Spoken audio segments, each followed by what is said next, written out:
स्वागत आहे तुमचं समर्थ मॉम्स किचनमध्ये। आणि आज आपण बघणार आहोत गणपती बाप्पा निमित्त रव्याचे मोदक अगदी सोप्या पद्धतीने। तर इथे बघा आपण एक कढई गरम करून घेतलेली आहे आणि त्या कढईमध्ये आपण 2 टेबलस्पून तूप घालून घेतलेलं आहे। तर इथे मी घरचं तूप वापरलेलं आहे। तर आपलं तूप थोडंसं गरम झाल्यानंतर आपण 1 कप रवा घालतोय। हा रवा बारीक आहे, तुम्ही इथे शक्यतोवर बारीकच रवा वापरा, म्हणजे आपल्या मोदकची जी चव आहे ती अगदी छान खाव्यासारखी लागते। तर आपण आता हा रवा छान असा भाजून घेणार आहोत। एक 7 ते 8 मिनिटं गुलाबी रंग येईपर्यंत एकदम बारीक गॅसवरच भाजायचा आहे।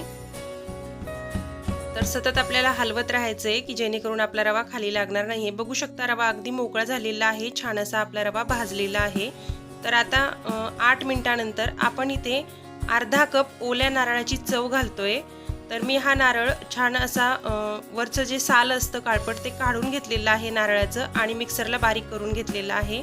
तर आता आपण छान असा हा एक 5 ते 6 मिनिटं नारळाचा चव आणि रवा एकत्र भाजून घेतोय। तर इथे बघा माझ्याकडनं व्हिडिओ स्किप झाला आहे। 5 मिनिटांनंतर मी इथे अर्धा कप ते पाऊण कप दूध घातलेलं आहे। तुम्ही तुमच्या अंदाजाने घाला, पण पाऊण कप 1 कप साठी दूध खूप होतं। 1 कपही घालू नका, नाहीतर आपलं सारण जास्तच अगदी पातळ होऊन जाईल। तर पाऊण कप दूध घातलेलं आहे।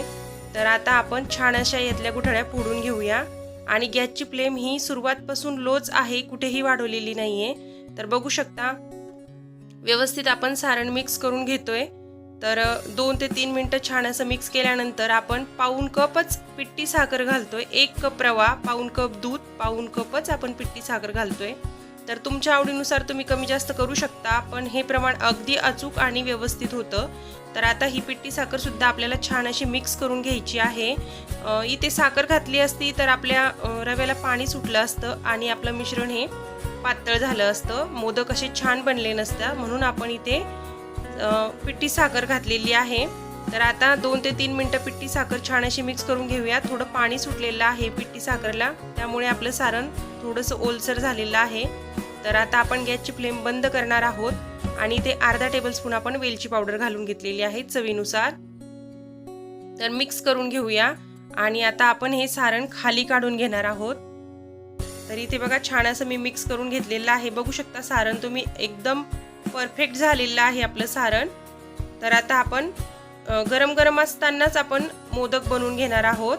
तर इथे मी मोदकचा एक मोल्ड घेतलेला आहे आणि त्या मोल्डला आपण तूप लावून घेतोय आणि तूप लावल्यानंतर बदामची खाप ठेवते मी खाली, जेणेकरून आपले मोदक छान असे दिसतील। आणि त्यानंतर आपण थोडं थोडं सारण त्यामध्ये भरतोय।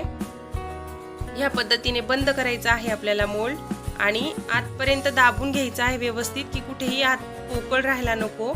आणि हाताने प्रेस करत आपल्याला व्यवस्थित पॅक मोदक बसल्यानंतर आपण हे उघडून बघूया। खूप छान असा मोदक आपला तयार झालेला आहे। अगदी कमी वेळात होणारे मोदक बघू शकता। साईडला लावलेले बदाम सुद्धा खूप छान असे आकर्षक दिसतायत। तर नक्की तुम्ही हे मोदक करून बघा। मी अजून एक मोदक ह्याच पद्धतीने तुम्हाला करून दाखवते। मोदक हे बघा इथे मोडला परत। आपण प्रत्येक वेळेला जेव्हा मोदक बनवणार तर आपल्याला तुपाचा हात लावायचाच आहे, की जेणेकरून सहज आपला मोदक बाहेर निघणार आहे।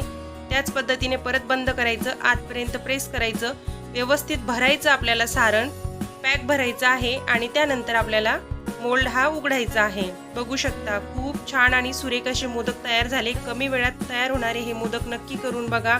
आपला व्हिडिओ आवडला असेल तर नक्की लाईक, शेअर, सबस्क्राईब करा। व्हिडिओ बघितल्याबद्दल धन्यवाद।